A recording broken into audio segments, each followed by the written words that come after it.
What's up, guys? Sorry about the noise outside, but I figured since I did that 700 video, I'd talk about this gun here, which is a Winchester 94.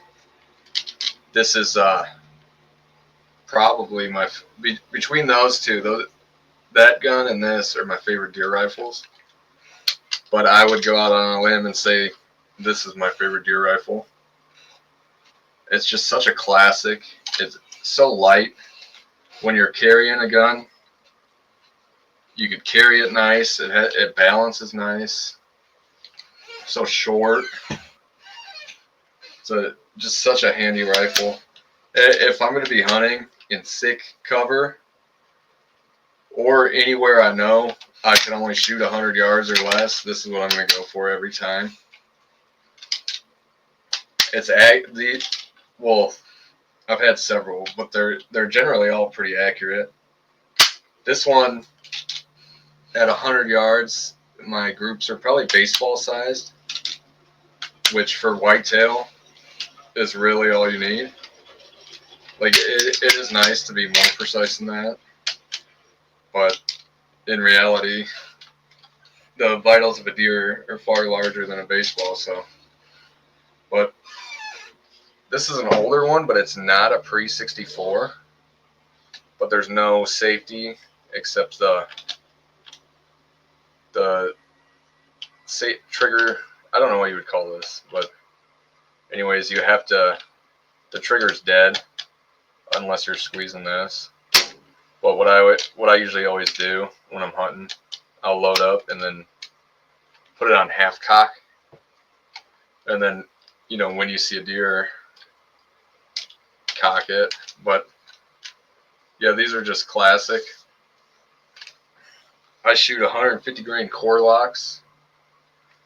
When I was younger, I was cutting notches in it for all the deer I killed, but then I stopped doing that because this is one of those guns. If I hurt the value, I really don't care because I'm never gonna sell it. I was gifted this from my great uncle, who didn't have grandkids, so he kind of treated me like his grandson, and this was his favorite deer rifle. But this is what I shoot out of it, the 150 grain core locks. I was using, I forget it, I think it was an odd number, like 173 grain Winchesters for a while, but the core locks I found to be slightly more accurate and easier to get. So I have this sling on here, and then this ammunition holder. And yeah, this is just one of my go-tos. This was my truck gun for a while, but I don't want to get it stolen because it's one of those ones. It's like, yeah, I could get another one, but since this one was gifted to me, it's sentimental. And I also killed my biggest buck with it, and quite a few deer. But I figured I'd show you the buck for my bragging rights, sort of thing. Well, this is it. So you can see, like, this is a big deer. This was an old deer. He had hardly any teeth, blind in one eye, and he was just an old brute. The meat was terrible, but I still ate him. But yeah, that's the 94. I have another one that is a older pre-64, but it's longer. It's not as handy as this. It's a full rifle, and it has a round, half octagon barrel, and then it has a short, I think they call it the button magazine, but I figured I'd show the one that I actually use.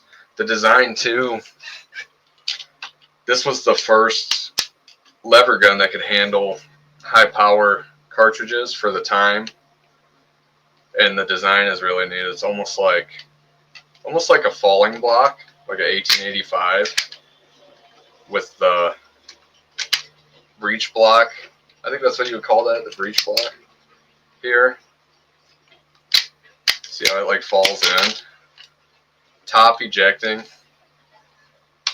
And yeah, you can't beat these. I like them a lot better than the Marlin because I like how the whole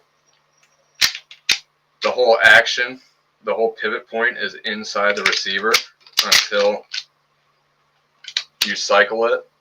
And the reason I like that is because it just, when you're walking through the woods, like I was saying, it feels so, it just balances so well and it feels so well in the hand. But, alright guys, thanks for watching. I'll probably do some more gun videos here coming up. I actually have quite a few guns coming in. I just purchased, so I'll definitely post some videos on that. I got a really neat Simpson 22 coming in,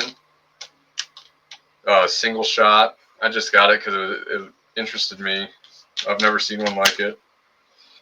Then had to have it. And then I also have an FR7 Mauser coming in 308, which is a very neat gun. I've always wanted one of those. And then two Spanish M43 Mausers coming in here within the next month or so.